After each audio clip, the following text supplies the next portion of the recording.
40대, 50대, 60대의 이야기를 통해서 국민들의 여론을 알아보는 여론의 강, 여러분과 함께하는 시간입니다. 2부를 시작하겠습니다. 지난번에 우리가 알아본 이야기들은 새누리당에 대한 차기 대선 후보는 과연 누구로 적합하다고 생각하시는지를 여쭤봤고요. 그것에 대한 답을 들어봤는데 그 가운데서 김무성 현재 새누리당 당대표가 1위를 차지하고 있다는 말씀을 드렸고요. 점점 더 그 세력이 강해지고 있다까지 저희가 분석을 해드렸는데, 자, 그러면 이번에는 새정치민주연합의 차기 대선 후보에 대한 이야기를 해보도록 하겠습니다. 새정치민주연합의 후보들 가운데에서 쭉 거명된 이름 가운데에서 어느 후보가 가장 차기 대통령으로 적합할 것인가를 여쭙게 되는데요. 여쭤본 이야기를 지금 시민들의 인터뷰로 먼저 듣도록 하겠습니다. 새정치민주연합에서 가장 적합한 인물, 대선 후보로 제가 생각하기에는 문재인 후보가 아닐까? 이유가 있을까요? 일단 여러 국정 경험이나 그리고 소신이나 여러 가지 면에서 네. 야당의 다른 후보들에 비해서 제일 적합한 인물인 것 같아요. 제일 적합하다. 예. 다음으로 새정치민주연합에서 예. 가장 적합하다고 생각하는 인물은 누가 있을까요? 저번에 나오셨던 분인데 그 성이 어떻게 되더라? 대선에 예, 문재인. 예 맞습니다. 이유 있을까요? 한 번도 거짓말을 한 적이 없다는 이미지도 강하고요. 실제 네. 거짓말을 하고 있지 않은 것 같아서 좀 믿을 수 있는 것 같아서. 거기 별로 나 생각해 본 일이 없어. 별로 생각해 보신 적 없어요? 여기 보기 중에는 있을까요? 보기 중에는 김부겸이. 이유 있나요? 김부겸은 대구 나와가지고 표도 많이 듣고 수성구에 나와가지고 많이 듣고 네. 또 그만하면 민주연합에서도 또 인정을 받고. 네. 그래서 유명한 인물로 보고 있지. 그럼 새정치민주연합에선 어떤 인물이 대선 후보로 가장 적합할까요? 적합하다면 지금 서울시장이신 박원순 씨가 적합하다고 봅니다. 깨끗하고 청명하고 정확하고. 깨끗하고. 네, 청명하고 아주 확실하더라고요. 저는 고향이 경북인데 네. 박원순 씨를 좀 지지하는 편입니다. 지지하는 편이시고. 네, 여자권 정치인들 중에 네. 가장 잘하시는 것 같아요. 새정치민주연합에서 누가 가장 적합한지 대선 후보로. 지금 특출난 후보는 아직 안 나오고 있는데 박문순 시장이 그래도 서울시장이 지금 많이 시민사회에서 많이 활동하셨던 분이고 시민들을 많이 이해하는 분이라서 좀 많이 적합하다고 생각합니다. 박원순 시장. 이유 있을까요? 다른 이유? 소시민이 편해서 여러 가지 이유 밑에 사람들을 많이 이용해주고 많이 좀 아껴주시고 그런 편에서 지금 현재 시장도 무난하게 잘하고 있으니까 그게 가능하다고 생각합니다.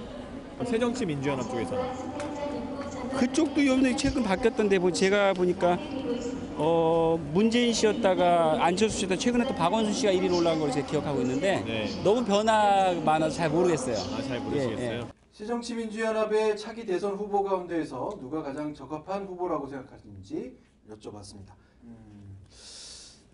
박한 평가를 계속 받을 수밖에 없겠죠. 이 얘기들이 계속 나오고 있으니까. 우선 우리가 선거 전에 조사한 결과를 좀 볼까요? 전체적인 부분은 어떨까요? 네, 먼저 박원순 후보는 21.5%, 안철수 후보는 13%, 문재인은 16.4%, 정동영 4.2%, 송영기 2.1%, 김부겸 5.2%, 그리고 안희정 3.0%였습니다. 근데 이것이 보궐선거가 끝나고 나서 조금은 좀 변화가 있었습니다. 박원순 후보는 21.5%, 15.4%로 떨어졌고요. 네. 안철수 후보는 13%에서 11.5%로 떨어졌고 문재인 후보는 16.4에서 15.4%, 1% 정도 떨어졌고 정동영 후보가 4.2%에서 7.7%로 상승을 했고 송영길 후보도 약 1%가량 그리고 김부겸 후보는 김부겸 후보는 2% 정도 다시 낮아졌고요. 네. 안희정 후보가 4%가량 상승했습니다. 박원순 후보의 하락세, 그리고 안철수 후보, 그리고 전반적으로 다 떨어졌는데 오히려 좀 미디어에서 거론되지 않은 후보군에서 좀 더 상승세가 있는 거를 예. 볼 수가 있는데 이걸 어떻게 해석해야 될지 참 모르겠네요. 뭐 역시 얘기해 보겠습니다만 네. 먼저 한번 좀 보고 싶은 게 하나 있는데요. 새정치민주연합의 차기 대선 후보에 대해서 이거는 전화 면접 조사를 했을 때 결과입니다. 네. 모르겠다고 답한 빈도가 20.9%거든요. 네. 새누리당의 차기 대선 후보에 대해서 모르겠다고 답한 빈도는 12.4% 정도인 거죠.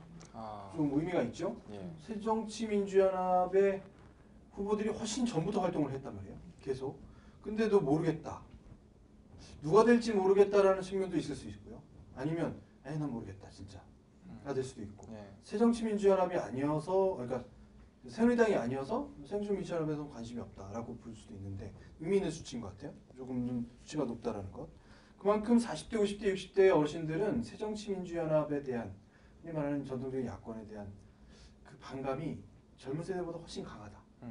새누리당에 대한 선호도 강하지만 반감도 강하다라는 것을 조금 더 읽을 수 있는 측면이 아닐까 생각이 들고요.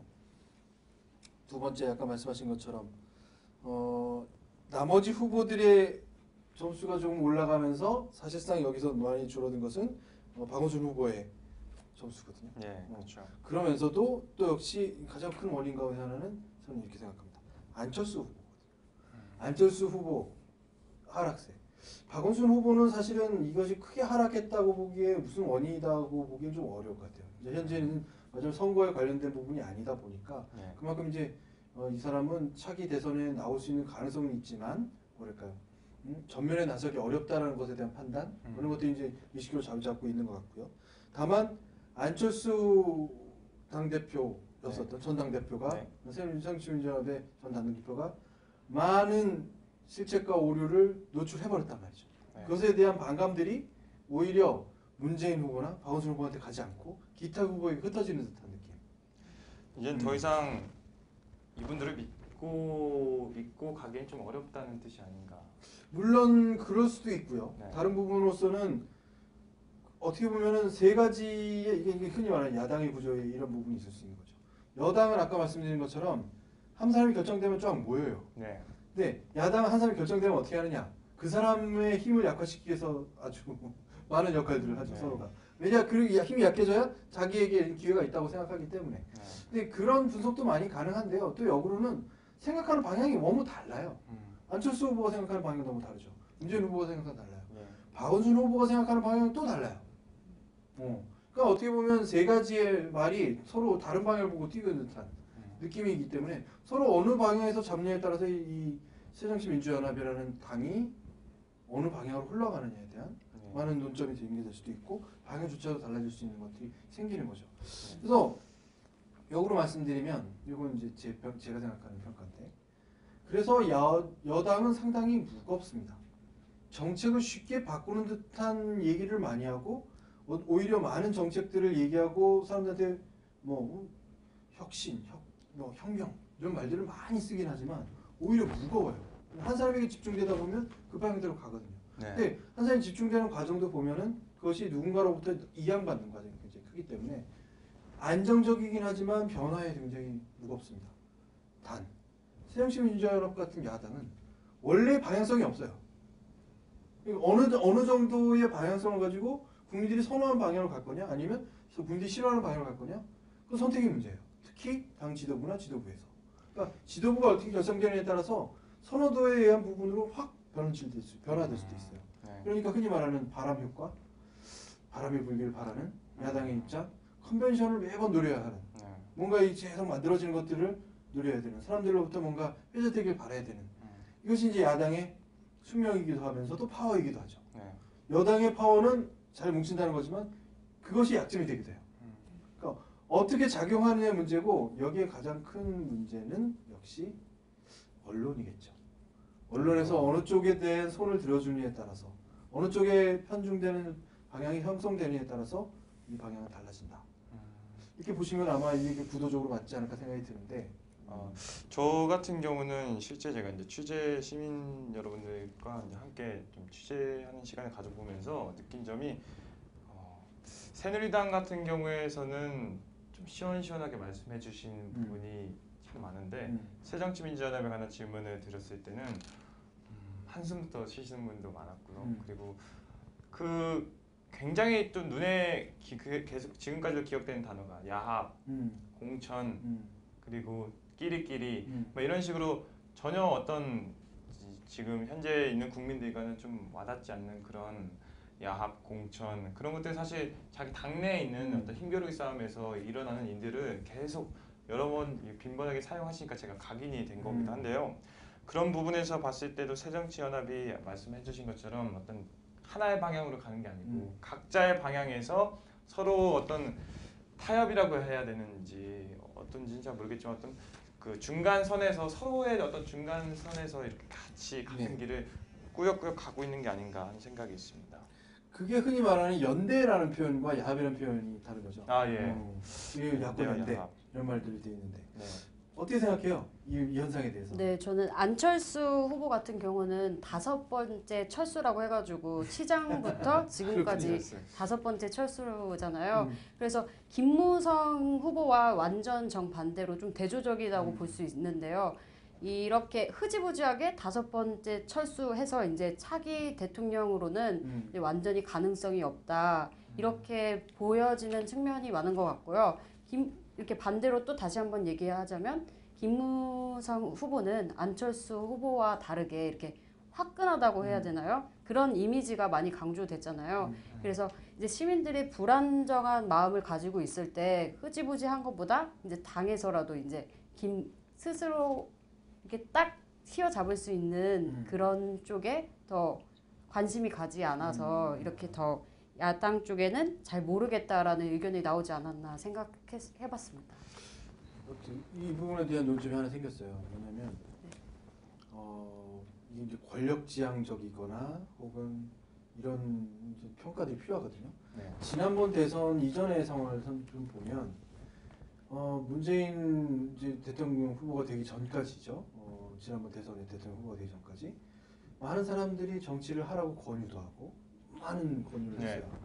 정동영 후보 같은 경우에는 사실은 이런 거죠.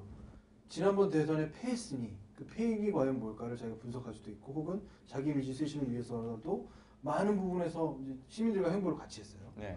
그것이 좋은 평가도 물론 받았어요. 근데 이게 흔히 말하는 그때 민주당의 모습으로는 뭔가 앞으로 치고 나가면서 이 민주당을 규합하는 사람들이 없단 말이죠. 왜냐면 정세균 당대표도 있었지만 네. 한데 뭉치기보다는 그때부터 이제 흔히 말하는 분열의 고울이 깊어진 거로 저는 생각하는데 거기에다가 수많은 사건들이 생겼어요.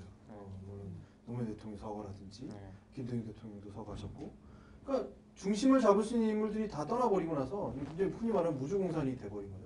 이 당이 무주공산이 되기도 했지만 사실은 누군가가 힘내서 어떤 자기 이미지를 가지고 서로 경쟁을 해서 경쟁에 의한 승리자를 내세우고 그 부분을 좀 구축을 했다라면 좋았을 텐데 지금 남아있는 모습을 보면 딱 이런 지적이 가능한 거죠. 집단 지조 체제라고 하지만 주인 없는 당이다. 저도 또 추가적으로 말씀을 드리고 싶은 게 박영선 비대위원장과 견줄 수 있는 부분이 여당에서는 김무성 대표라고 보여지는데 태도가 좀 달라서 그러니까 이런 거 딱 그 지적이 명확한 게 박영선 지금 당대표라고 말을 못하는 이유는 딱 하나입니다. 이 사람이 선거로 당선된 사람이 아니까 당대표 선거를 해야 되고 전당대회를 해야 되고 김무성 저 당대표 같은 경우는 이제 전당대회를 통해서 이제 당선이 됐단 말이에요. 그러니까 당의 실권을 쥐어도 누가 뭘 할 사람은 없어요. 근데 박영선 지금 비대위원장 같은 경우는 일종의 자기가 말하자면 위기 상황에서 자기에게 권한이 위임되긴 했지만 정확하게 당원들 전체가 위임한 것이 아닌 상황이 돼버린 거죠. 비대위원장으로서 할 수 있는 역할이 한계가 있는 거예요. 그래서 이렇게 해야 된다 저렇게 해야 된다 방향 제시는 하고 있지만 그걸 결론 질 수는 없는 상황이에요. 그러니까 지금 상황에서 박영선 비대위원장이 차기 전당대회를 통해서 전당대회를 거쳐서 당대표가 된다. 그러면 또 달라요. 그렇죠. 그러면 또 다른 게 이제 어떤 상황이 벌어지냐면 그때부터 이제 서로 경쟁이 심화되는 거죠. 그래서 박영선 흔히 말하는 그때는 이제 당대표라고 표현하면 차기 당대표가 됐을 때 당대표가 됐은 상황에서 다른 사람들은 계속 실수를 유발하길 바라거나 혹은 뭔가 약점을 잡거나 이런 형태들이 굉장히 많아질 거예요. 그러니 부담스럽지만 지금 아무 말이나 할 수 있는 거죠. 박영선 대표는 비대위원장이니까.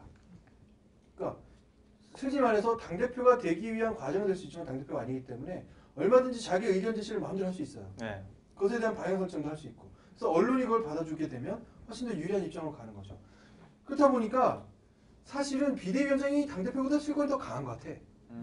야당은. 그런 느낌도 가지 않아요? 네. 네. 뭐 오픈 프라이머리를 더 도입하고 뭐 어떻게 하고 사실 이 얘기를 할 수 있는 거는 비대위원장으로서 다른 당원들의 의견을 취합해야 되는데 아무도 나설 수가 없는 상황이죠. 지금. 그렇죠.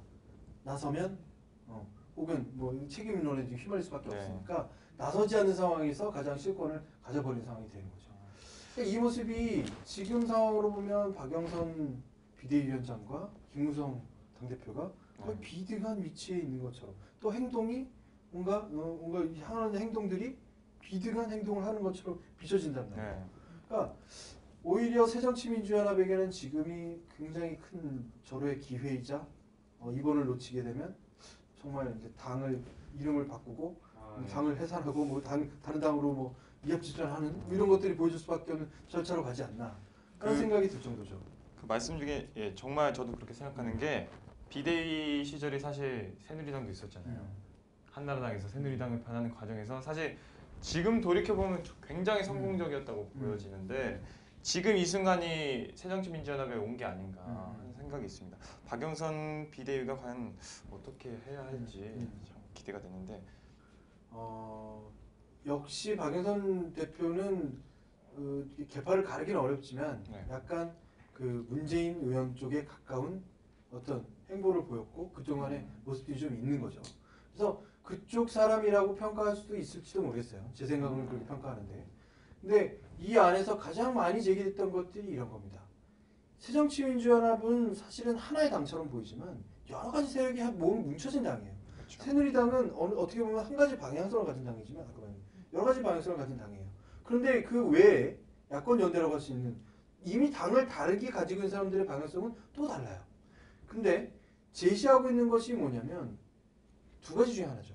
중도. 우리가 중간쯤으로 가야 된다. 네. 아니면 선면 야당.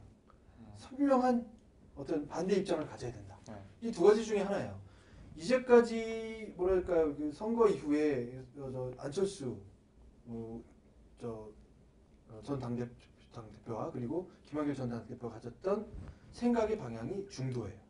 중간쯤 가야 된다. 그리고 안철수 현상의 가장 큰 주안점은 뭐였냐면 선명한 야당 지지층이 아닌 여당 지지층의 사람들이 안철수를 지지한다는 거예요. 그게 안철수 현상의 가장 큰 어떤 모티브거든요. 네. 그러면 그걸 가지고서 계속 가지고 그 현상을 계속 유지하려면 중도를 유지할 수밖에 없어요. 안철수 당대표는. 네. 근데 이게 지금까지의 현상을 쭉 보면 왜 흔히 말하는 이런 거죠. 이 정권 심판론을 들고 나오는 것은 결국 선명 야당의 의미를 붙여줘요. 그러니까 안철수 현상의 가장 주안점은 생활 기반이고 어떻게 보면 중도 기반인데 네. 이 선거에서 안철수 당대표가 선택했던 그 지도부 선택했던 건 논리가 결국은 그렇죠. 선명 야당 쪽에 해당하는 논리를 가져갔단 말이죠. 그러니까 저는 그렇게 비춰지거든요. 근데 그것이 제대로 먹히지도 않았어요. 먹지 않았죠. 어떻게 말하자면 전통적인 야당 지지층이 원하는 선명 야당을 하는 사람들에게도 먹히지 않았어요. 반대로 중도를 원했던 사람들에게도 네. 이 정책은 먹히지 않았어요.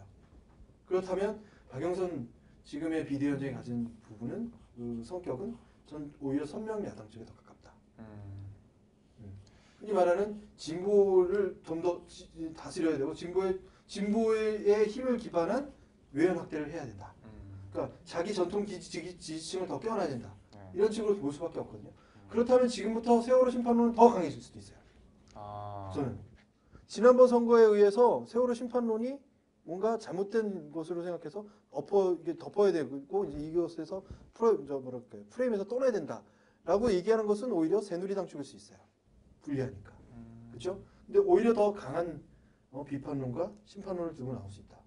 근데 그렇게 했을 지금까지도 강한 비판 그리고 또 농성까지 했었는데 이루어지지가 않았잖아요. 역으로요. 그 당 안에서 네. 이것을 동참하고 지지하는 사람들 전체는 아니거든요.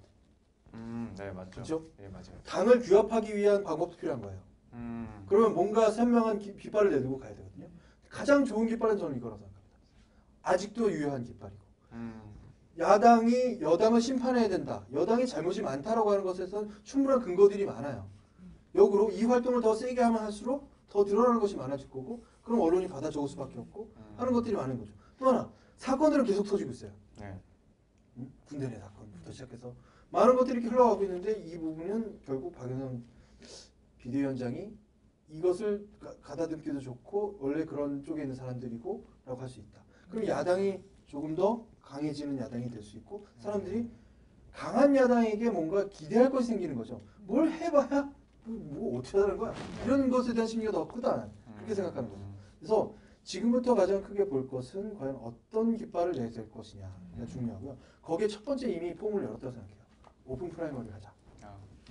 이건 우리가 아시겠지만 우리가 후보를 선출하는 과정은 이제 전략공천 안 한다. 국민들이 선택할 거다. 국민들이 선택할 거다에 대한 것이 흔히 말해서 지난번 대선에서도 이런 컨벤션 효과를 계속 유지하고 있는 컨벤션 효과거든요. 자꾸 보게 되고. 근데 그 안에서도 또 약점은 있어요. 뭐냐면 이렇게 하다 보면 약점도 노출이 돼요. 왜냐하면 서로를 공격해야 되기 때문에 서로의 흠집도 드러나게 되죠. 또 하나는 그 안에서 또 이제 흔히 말하는 조금 잘못된 인성을 가진 사람들이 나타나서 몸싸움을 한다든지 뭐 이런 것들이 또 발생할 수도 있어요. 그렇지만 그래도 오픈 프라이머리를 하자. 국민들이 선택하게 하자. 그렇게 따지면 오픈 프라이머리 얘기가 나와서 그런데 사실 그러면 원점으로 돌아가는 셈이 아닌가요? 그렇죠. 오히려 대통령 선거때로 이루지 못했던. 근데 역으로 생각해 보면 그때가 야권 연대 뭐 어쩌고 지금도 야권 연대 비난하는 사람도 있겠지만 야권 연대를 통해서 대등한 효과를 냈었던 거의 비슷한 경쟁 우동화가 됐었던 시절은 지난번 대선밖에 없어요. 물론 지긴 했지만. 그렇죠? 그 이전에 육사지방선거 이후로 계속 연전연패. 그 과정에서는 대등한 선거 결과를 냈었던 것은 대통령 선거밖에 없어요. 나머지는 다 심각한 패배를 할 수밖에 없고. 그러니 여기서 정리되는 것이 하나 있죠. 지난 대선에 안철수 효과를 어떻게 이용할 거냐, 뭐 할 거냐, 야당에서 수도 없이 많은 말이 나왔지만 안철수 효과가 무엇이었냐는 정의가 내려지지 않았던 거죠. 그렇죠. 지금 정의가 나는 거예요. 어느 정도. 안철수라는 사람의 어떤 정치인에 대한 평가. 저 사람이 인성적으로 굉장히 좋은 사람이지만 정치의 경력이 부족하고 흔히 말하는 조직 장악력이 부족하다. 저 사람이 그냥 안철수 효과를 통해서 당선됐다가는 우리가 이루고자 하는 꿈을 이룰 수 못할 수도 있다. 라는 평가가 거기에서 내릴 수도 있는 거죠. 그래서 이번에 안철수 의원의 포지션이 정해졌다고 봐요. 그렇다고 해서 안철수 의원의 포지션이 저 대선 후보에서 각화돼서 이제는 아니야! 되지 않잖아요. 이 사람이 가진 장점도 분명히 있는 거죠. 그리고 그 방향도 있는 거고. 중도를 포함할 수 있는 포용력. 이것이 어떻게 당 안에서 융합작용을 일으키느냐에 문제는 없는데 지금의 야당은 뭐였냐면 딱 하나로 실책을 말하자면 융합 과정이 아닌 분열 과정을 계속한다는 거. 융합이 제대로 이루어지는 순간에 야당은 누구보다 강해질 수 있다. 새누리당은 뭐 어떻게 하지도 못할 정도로 강해진다. 이게 되는 거죠. 근데 그 안에서 새누리당은 결국 야당이 분열할 수 있는 소재를 계속 역이용하면서 정치 공략을 계속 필 거다. 그건 정치죠. 그쪽이 강해지지 못하도록 하는 것도 정치죠. 그러니까 굉장히 재미있는 순간을 맞고 있다. 저는 이번 선거를 통해서 야당도 변화하는 순간이 됐고 여당도 새로운 어떤 패러다임이나 새로운 프레임 안에 뭔가를 형성해야 될 시점이 되고 있다. 그래서 여러분들께서 생각하는 어떤 굉장히 중요한 시점이고 야당을 지지하건 여당을 지지하건 정치에 대한 관심이 지금부터는 이전과는 다르게 매우 증폭되는 시점이 와 있다. 제 분석은 좀 이런데 물론 제 생각입니다. 제 생각만 계속 떠들어서 부담이 좀 되고 있습니다. 그래서 이제 이 부분으로 마무리 져야 될 것 같은 생각인데요. 저희가 제 마지막으로 여쭌 것은 희망하는 차기 대통령은 과연 누구냐는 겁니다. 적합도를 여쭤봤거든요. 근데 정말 누가 됐으면 좋겠냐? 지지도이기도 하자 자기에 대한 희망이니까 조금 더 강한 표현일 수 있어요. 그것에 대한 것을 여쭤봤고 또 하나는 전체 후보군을 다 해놔야 했습니다. 여당과 야당 다. 물론 이것은 선거 전에 여쭤본 결과이기 때문에 그 부분부터 먼저 보겠습니다. 이것에 대해서 조금 말씀드렸다시피 요즘에 40대, 50대, 60대의 어르신들은 과연 어떤 생각을 가지는지 인터뷰를 먼저 드려야겠네요. 인터뷰 먼저 듣겠습니다. 그 보기 중에서 차기 대통령으로 누가 가장 적합하다고 생각하세요? 보기 중에서요? 네. 11번... 다른 분이 생각나면은 다른 분도 좋고요. 박원순 씨요. 박원순 씨. 네. 이유 있을까요? 글쎄요. 뭐 제가 이유 얘기 안 해도 잘 아실 텐데 뭐 잘하잖아요. 또 서울시장도 잘하고요. 예. 여태까지 잘해왔고. 대통령은 예. 누가 가장 적합할까요? 아직은 뭐 정확히 잘 결정을 안 했습니다. 누가 더 적합할 거라고는. 현재로 우선 뭐 판단되는 게 저는 아까 박원순 시장하고 김무수 지사가 하고 제일 먼저 를 생각하면서 아울러서 반기문 유엔 사무총장 이 세 분 중에 적당한 분이 차기 대선 후보로 저는 꼽고 싶습니다. 그럼 그 세 분 중에 예. 가장 적합한 분 누가 있을까요? 말씀드리기 좀 곤란한데요. 그러세요? 예. 그럼 반기문 사무총장하고 예. 박원순 서울시장 예. 그리고 한 분 누구라고 하셨죠? 아까 김문수 지사라고 했습니다. 전 김문수 지사. 지사. 예. 네, 이렇게 세 분이 대통령에 가장 적합한 인물이다 예, 예. 하셨는데 각각의 이유가 있을까요? 예.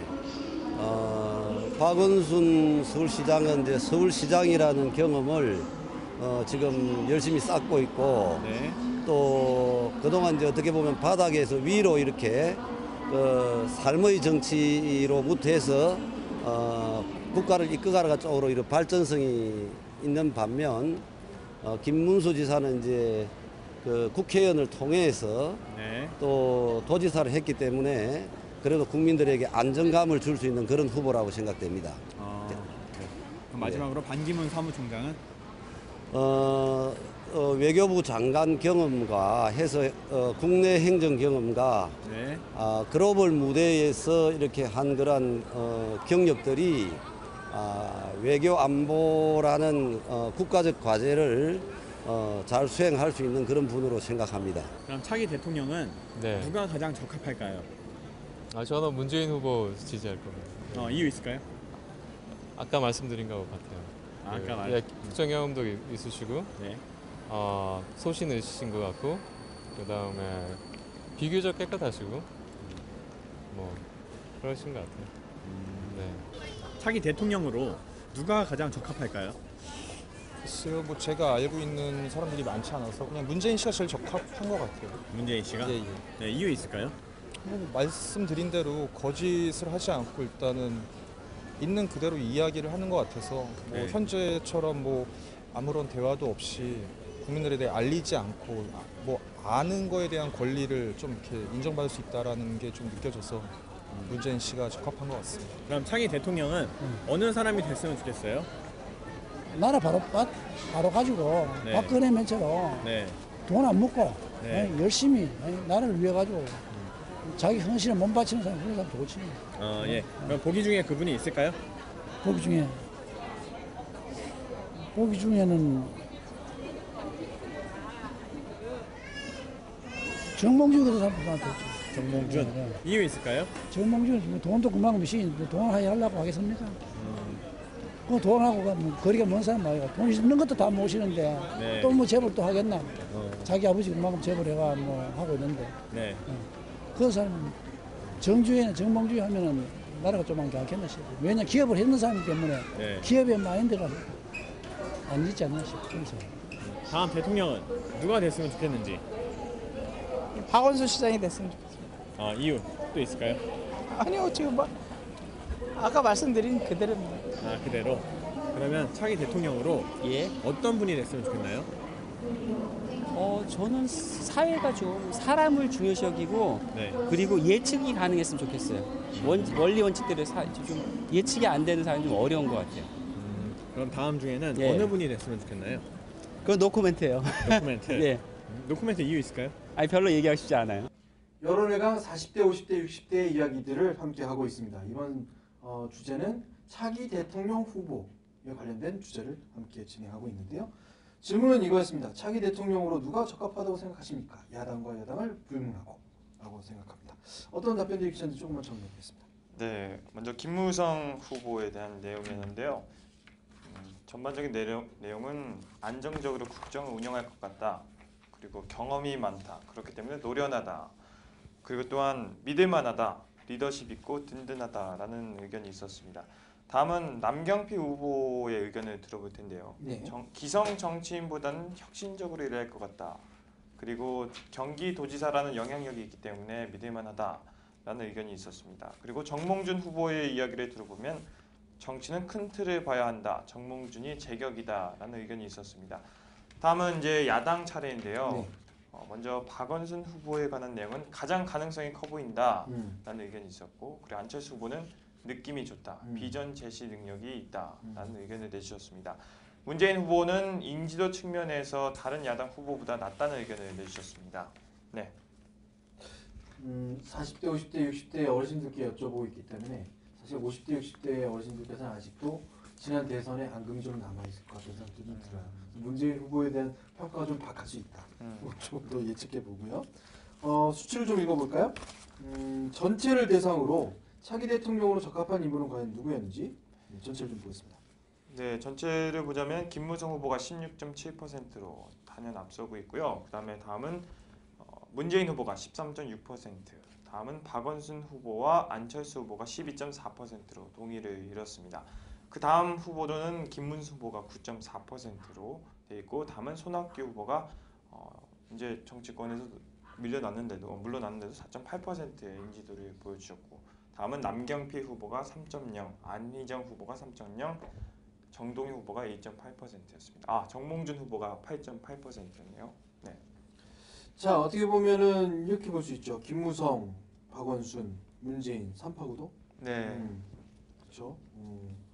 큰 차이가 별로 없어요. 저희가 이제 3.1%의 오차범위라고 말씀드리기 때문에 오차범위 내라고 볼 수도 있고, 약간 좀 상회할 수도 있고, 그 가운데서 안철수 후보까지 껴드는 것은 4파가 되겠습니다. 여기에 최근에 조사한 결과를 좀 보면, 최근에 인터뷰를 통해서 조사한 결과를 보면 박원순 후보, 문재인 후보가 11.5%, 김무성 후보가 30.8%, 정몽준 3.8, 안철수 7.7, 박원순 7.7, 안경필 7.7. 그래 말씀을 드리자면 역시 전통적인 새누리당 지지층에서 보는 한데 모임 효과가 굉장히 빠르잖아요. 네. 그렇죠. 그것을 좀 말씀드릴 수 있겠고, 김무성 당대표가 지금까지의 한 달 정도의 생각을 보면 이게 당대표로, 그러니까 흔히 말하는 차기 대통령 후보로부터 등장하는 이 순간을 보면 상당히 관리가 잘 돼 있고 아직까지 초반 페이스가 좋다. 초반 페이스가 너무 좋은 거 아닌가요?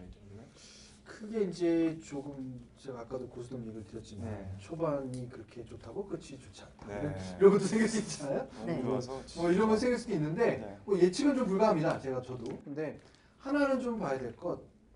김무성 후보는 지금 약간 불리한 게 있어요. 어떤 불리한 거냐면 박근혜 대통령을 안고 가야 돼. 박근혜 대통령은 흔히 말하는 대로 우리 대통령 선거가 연임제가 안 되기 때문에 차기에 대한 부분으로서 실권을 가지려면 이 정당이 잘해줘야 되거든. 행정부가 좀 성과가 있고 뭔가 좀 효과가 있어야 말하자면 얻어지는 게 있는 거죠. 여당이 숙명이에요.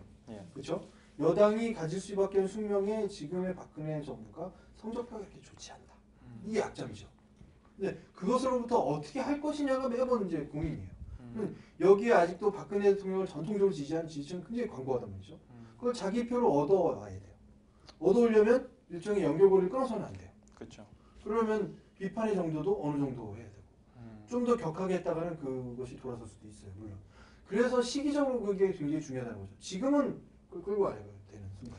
지금은 굉장히 좋은 시기인 것 같아요. 사실 그 윤희병 사건, 그리고 그 임병장 총기 난사 사건, 군 사건 관련해서 청와대랑 국회랑 같은 메시지를 보내고 있어요. 김무성도 통탄스럽다. 그 박근혜 대통령도 이 부분을 100% 고쳐야 한다, 바꿔야 한다라는 의견을 하면서 같이 걱정하는 거죠. 그러니까 마치 자기 일인 마냥 같이 걱정하니까 같은 방향성에서 이제 걱정할 수가 있는 거죠. 그렇기 때문에 아직까지 그 국회와 청와대 사이에 어떤 틈이 발생하는 시기는 아닌 것 같다. 오히려 지금은 그 유대를 훨씬 강화하고 있다는 것을 보여줘야 하는 시기잖아요. 근데 이게 나쁜 효과는 이거죠. 그것이 잘하는 것에 대해서는 능히 좋아요. 잘못된 거잖아, 사실. 그것을 관리하고 있는 것이 지금의 여당이란 말이에요. 행정부고. 근데 그 관리에 대한 책임을 같이 떠안아야 된다는 거죠. 마치 약간 방관자 느낌에서 그렇게 하면 안 되는 거예요. 그러니까 그게 어느 시점에서 달라지냐면 새정치민주연합이 강해지는 시점에서 달라져요. 그러면 물고 떨어질 텐데 점점 강해졌거든요.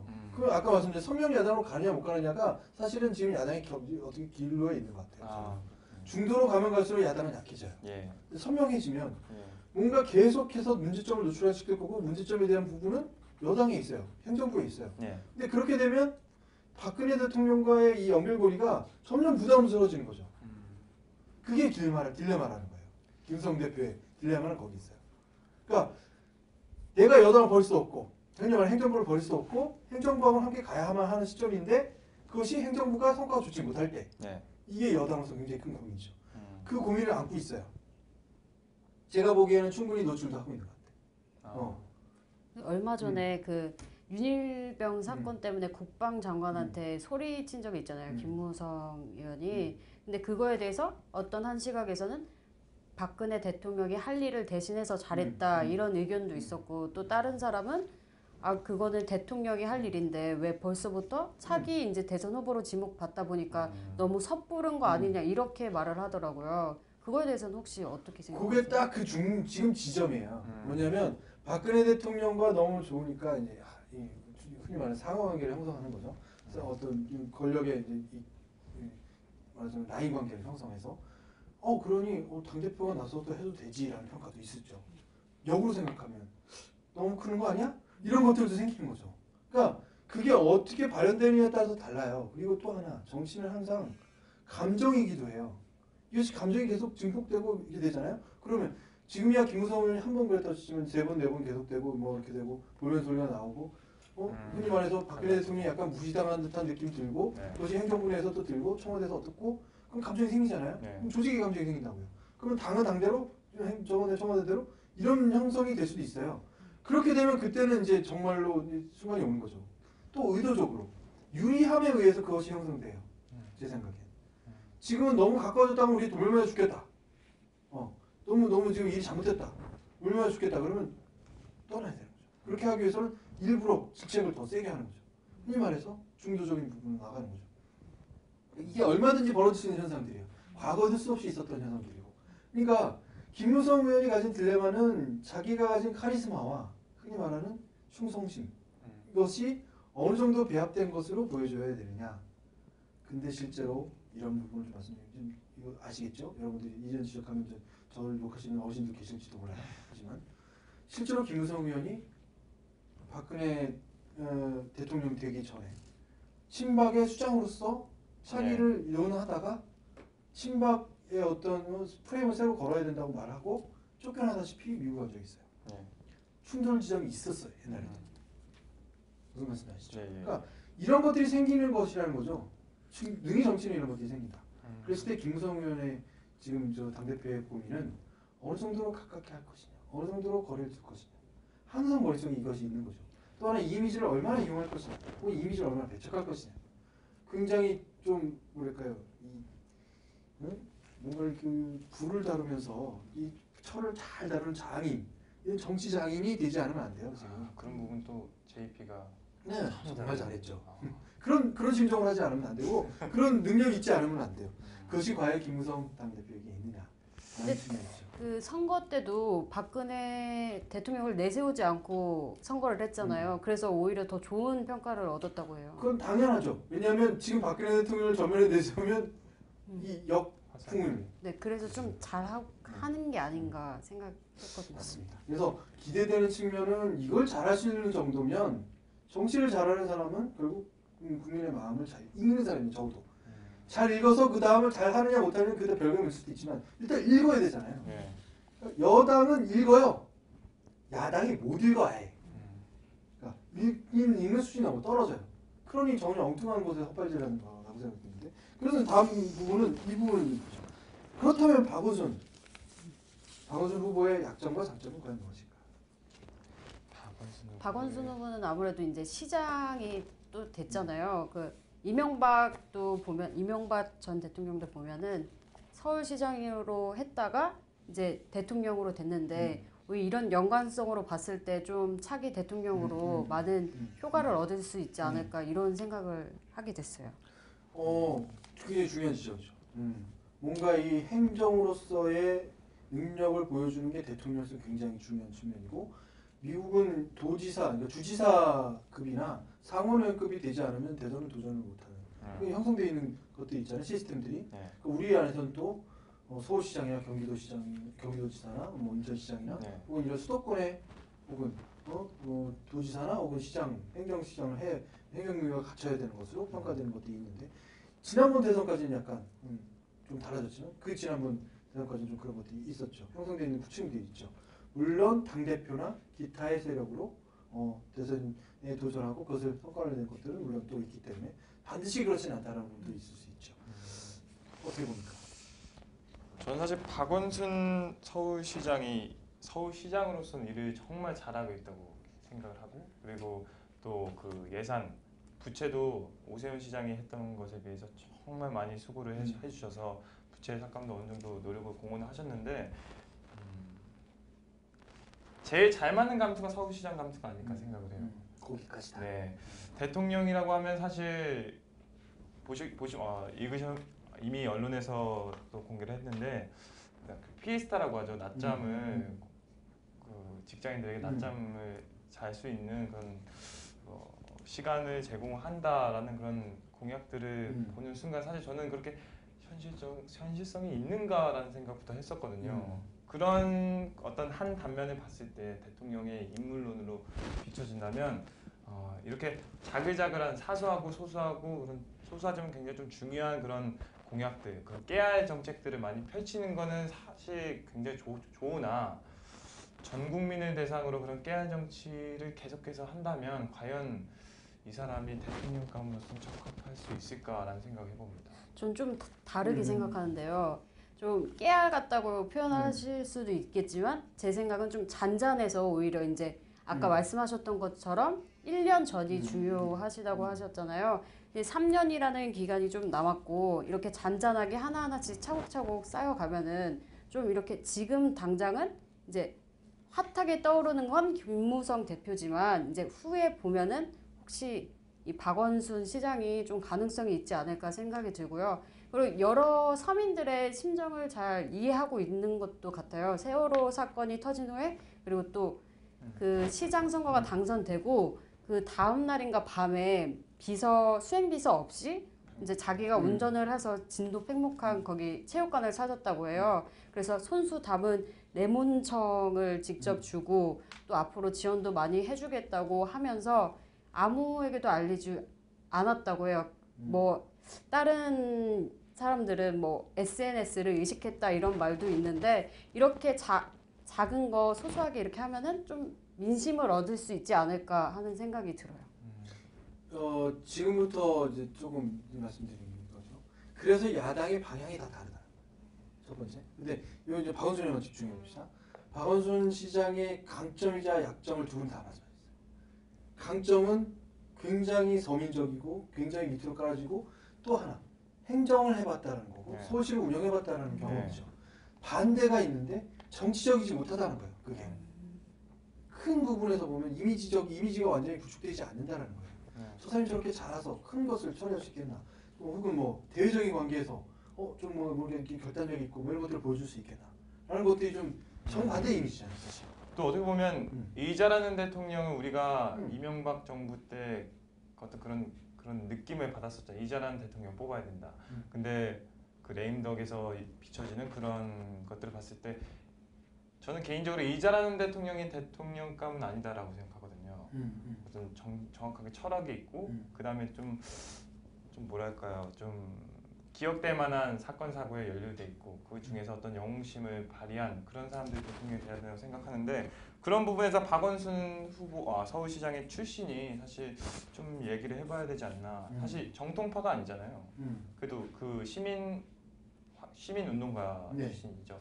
그렇게 하다 보니까 저희가 이제 여기서 나왔던 것처럼 소소한 어떤 공약서부터 정책들을 했던 게 물론 좋긴 하지만 제가 처음에 말씀드렸지만 서울시장이 가장 멋있는 감투가 아닐까.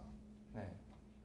물론 이런 평가 저런 평가 다 낼 수 있어요. 네. 그리고 이건 역으로 말씀드리면 우스갯소리긴 하지만 왕은 신이 내린다고 대통령도 그 시기에 맞고 그 분위기에 맞고 네. 그때의 어떤 상황에 맞아서 되는 거지. 그 각자의 개인의 어떤 능력들이나 혹은 정치 역량 이런 거 다 보면 뭐 대통령이 될 수 있는 사람들 이제까지 수없이 많죠. 예, 그럼요. 근데 그렇지 않은 그러면서도 어느 사람은 되고 어느 사람은 안 되는 것들은 그 시대가 요구하는 그리고 그때 국민이 선택하는 것이 될 수밖에 없겠죠. 그러니까 한 가지 더는 그때 국민이 선택할 수 있는 모멘텀으로 가느냐 안 가느냐의 부분인 것 같은데 제가 좀 생각하는 것은 그렇게 갈 수도 있고 아닐 수도 있다 이렇게 더 보이는데 네. 그게 장점은 이 행정가라는 부분과 지금부터 쌓아오는 이미지들이 굉장히 성적이고 하다. 그때 이제 한 1년 정도 남았을 때 우리 국민들이 원하는 것들이 이제 정말 너무 시끄럽다. 정치가 너무 시끄러워서 안 되겠다. 라는 것이 되면 안철수 현상처럼 뭔가 박원순 현상이 또 튀어나올 수도 있는 거고. 예. 그때 상황에 따라서 좀 다르다는 부분을 좀 말씀드릴 수 있겠어요. 한 번 더 그렇다면 안철수 현상은 과연 무엇이었는지.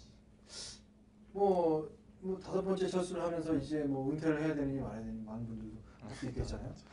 과연 안철수를 어떻게 정리할 것인가 라는 부분부터 안철수 의원이 과연 어떻게 행보를 가져야 될 것인가, 어떻게 할 것인가, 어떻게 할 것 같은가. 어렵나요? 네, 좀 어렵긴 한데요. 안철수 의원이 사퇴를 했잖아요.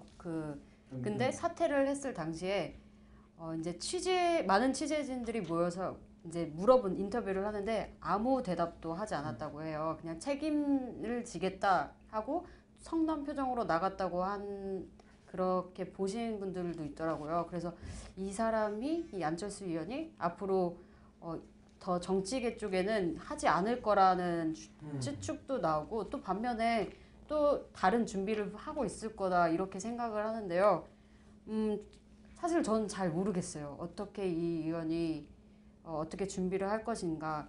처음에 안철수 의원이 나오기 전에는 사실 어떤 프로그램에서 상당히 많은 지지를 얻었거든요. 그래서 많은 젊은 층에서 얻어서 이제 젊은 층이 투표를 하면 무조건 안철수 의원이 되겠다 이런 말들도 많았고 또 그 인터뷰한 거를 제가 실제로 그때 봤었는데 프로그램이 굉장히 저도 인상이 깊었거든요. 그때 당시에는. 근데 이게 정치적으로 있어서는 이분이 이제 앞으로 정치 쪽에 있어야 할 분인가 아닌가는 이제 많은 국민들이 판단을 해야 된다고 봅니다.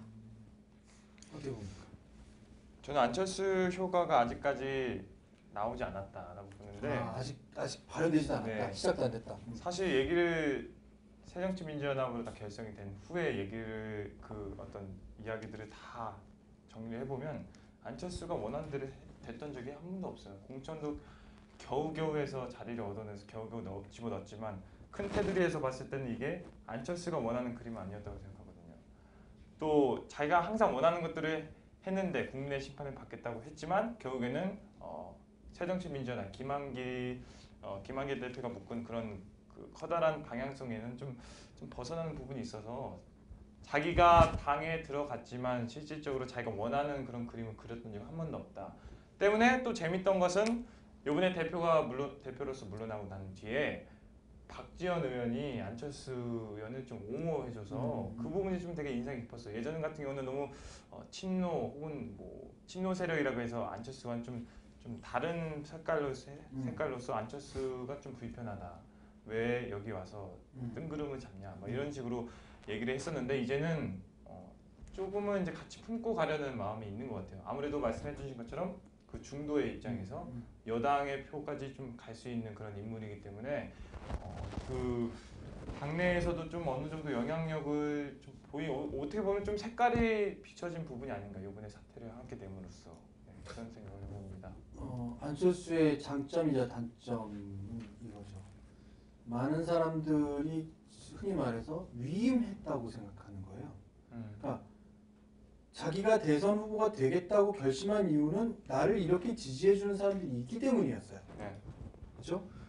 아주 정확한 명분이었어요. 기존의 정치권에 대해서 지지할 사람이 없기 때문에 나라는 사람을 지지한다. 그래서 나는 위임받았다는 거죠. 나를 지지해주는 수많은 사람들로부터 내가 정치를 하라는 것이 내가 꼭 뭘 하라는 것이 아니라 현재 상황에 대한 것들을 정리하거나 새 정치를 만들어달라는 거잖아요. 그러니까 안철수 현상의 가장 큰 점은 안철수가 뭘 해주길 바라는 게 아니라 안철수로 인해서 뭐가 바뀌길 바라는 거예요. 그러니까 안철수라는 사람 개인의 이미지하고 그 다음에 이 현상에 있는 뭐 동떨어지는 이미지하고는 전혀 다른 인물이에요. 그렇죠? 예. 그러니까 안철수가 사실은 현실의 인물로서 나타나기 시작하면서부터가 약점이 되는 거예요. 아, 제일 큰 거는 노원병이었죠. 네. 부산에 아마 현실적으로 자기가 떨어지다가도 부산에 나갔다면 아마 많은 사람들이 안철수의 새 정치는 저거야. 안철수라는 사람과 새 정치를 부르짖는 안철수라는 사람과 동일시하는 어떤 맥락이 형성될 수 있어요. 네. 근데 거기서부터 끊어졌어요. 그리고 그것도 조금 노원병 같은 경우는 그 전에 노회찬 일 잘한다고 평가받던 노회찬 의원이 뭐랄까요? 그 삼성법인가요? 그래서 선거운동법에 의해서 선거법에 의해서 결국 선거 무효가 돼서 된 거잖아요.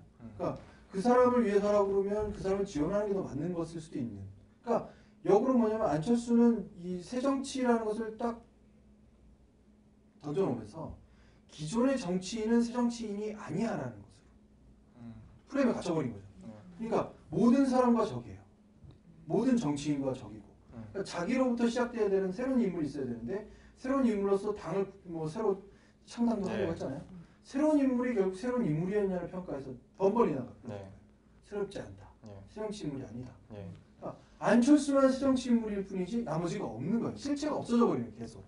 그러니까 딜레마가 그것입니다. 새정치를 해달라고 위임받은 사람이 새정치를 할 수 있는 권한과 어떤 세력이 존재하지 않는다. 근데 그 마지막 선택은 이거죠. 그렇다면 이거였어요. 좀 마지막이라고도 볼 수 있다고 생각하는 게 지금 이것 때문이거든요. 그렇다면 내가 저기 들어가서 저거라도 계약해서 새정치에 대한 부분으로 이 야당이라도 개혁을 해내는 모습을 보이지 않으면 나한테 새정치가 없을 수도 있다. 현실적인 부분을 느낀 거죠. 그래서 친구이기도 한 김영길 당대표하고 해서 들어간 거죠. 당대표를 했어요. 근데 이 부분에서 가장 중요한 점이 생겨버린 거죠.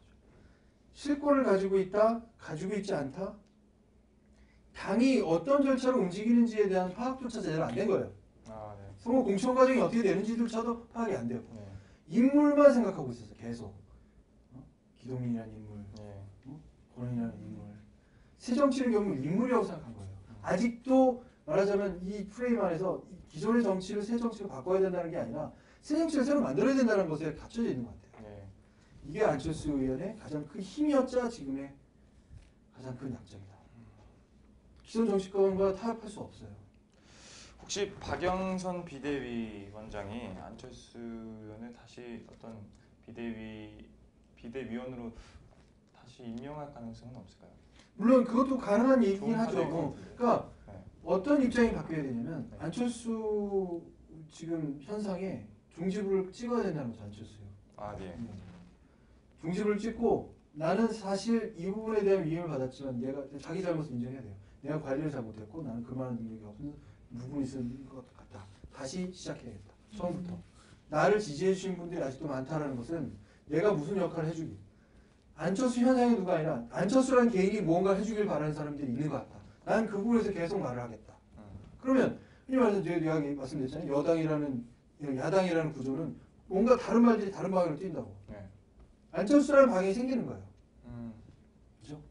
그것이 이제 제도로 들어오는 거고. 제도에 들어왔을 때는 나중에 연대, 연대가 가능해진 측면이 되는데 지금은 당을 거의 무주공단으로 접수를 했다고 치지만 자기가 접수한 게 한 번도 아까도 실컷 가져갔다고 뭐 한 것도 없고 할 수 있는 것도 없고 그럼 결국은 이 프레임 안에서 자기는 그 우리의 정치인이 아닌 거예요.